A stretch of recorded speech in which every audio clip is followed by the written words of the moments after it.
I really like designing characters. Despite this, I have never created any actual character reference sheets. Well, I did try a few years ago and I just never finished it. But I want to change that since it allows me to practice full body drawings and illustrations, and also trains me on how to keep a character looking consistent. In this video, I will be making two character sheets. One will be a redesign of an old D&D character of mine, while the other one will be made from scratch. The first character sheet I wanted to create was supposed to be that redesign. I did redesign the character, however. I got him and another character horribly confused with each other, and thus I changed the core concept a lot. This was the original design from 4 years ago, 2022, and this was the character that I thought he was.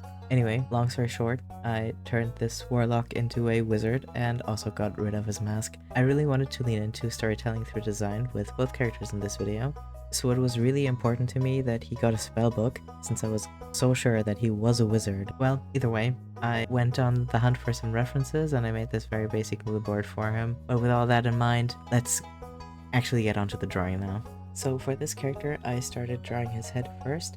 What I knew from the beginning was that I did not want to keep his 2012 Bieber cut, so I came up with some ideas and then decided on this option, which was sort of like a mullet but with two hair pieces coming to the front. I also came up with 3 different color palettes for his hair and skin, because I knew that I did not want his hair to remain that purplish brown, and I also wanted his skin to be a little bit darker and also less pink. What I did keep from his original head though was his eye color and his clouded eye. Now for the body shape, I went with a sort of default build for lack of a better term. I used a 3D model from Clip Studio Paint as an anatomy guide, just to make sure that I wasn't way off with my anatomy. I drew his body in a separate file and then pasted it onto the character sheet. I did also come up with some clothing ideas in that separate file. I just gave him a basic tunic, pants, boots, and some straps. And also, what I really wanted him to have is a belt to carry his spellbook on. I also gave him a 2-piece cloak for different weather and climates. For the colors, I did stick closely to the original color palette, though I did have to change the color of his cloak since it kept looking like the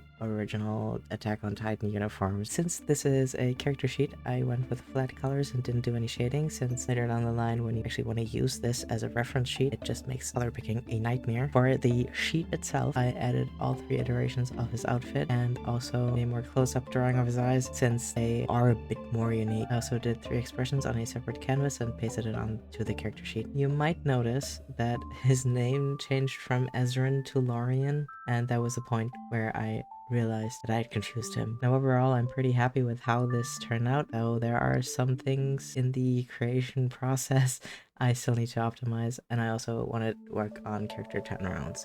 Now, the next character was not a redesign, but was made from scratch. For this character's body shape, I used Lorian's body as a base and tweaked it a bit. I struggled a lot with the haircut that I wanted this character to have, since I didn't want him to look too much like Lorian. I also gave him a similar basic layer of clothes. During the line art process, I ran out of layers in Procreate.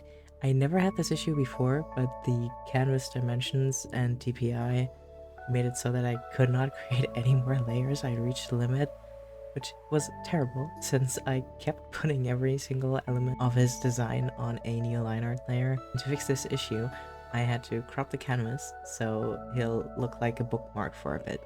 What I really tried to focus on here were realistic details. With past character illustrations, I noticed that a lot of things kind of lacked dimension, and I've been going back to art fundamentals and practicing this a lot, and with this particular character sheet I wanted to push myself to see if my practice had paid off. For the coloring, I also did flat colors on this piece as well. His cloak was inspired by a lot of starry cloaks I keep seeing on Pinterest, and I added a D&D magic symbol on his back.